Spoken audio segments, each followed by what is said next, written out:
যুবতী বধূ মৃত্যুকাণ্ডের ঘটনায় গ্রেপ্তার স্বামী সহ ৩ জন। বুধবার তাদের আদালতে সোপর্দ করে যাত্রাপুর থানার পুলিশ।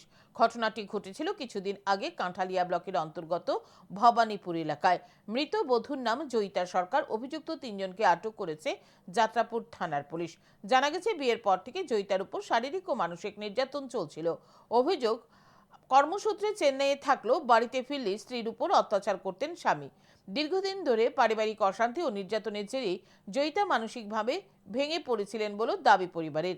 এরই মধ্যে 10 মে নিজের শরীরে আগুন লাগিয়ে আত্মহত্যার চেষ্টা করেন বধূ। হাসপাতালে নেওয়া হলেও শেষ রক্ষা হয়নি। জীবিতে চিকিৎসাধীন অবস্থায় মৃত্যু হয় বধূর।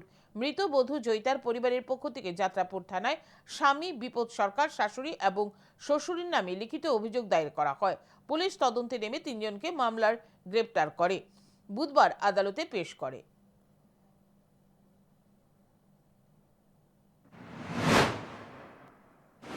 রেজিস্টার হওয়ার পর আমরা কেস ইনভেস্টিগেট তদন্তে নামি। তদন্তে গিয়ে যে প্রাইম অ্যাকিউজ বিপদ সরকার, পরিমল সরকার এবং ঝর্ণা সরকার, হাজব্যান্ড, শ্বশুর এবং শাশুড়ি, তাদের নামে এলিগেশন ছিল। ইনভেস্টিগেশন তদন্তে তাদের এলিগেশন পাওয়া গেছে। ওই বেসিসে ইনভেস্টিগেশনের বেসিসে আমরা 3 জনকে অ্যারেস্ট করি। এখন থানাতে আছেন, কিছুক্ষণের মধ্যে আমরা কোর্টে পড়ব।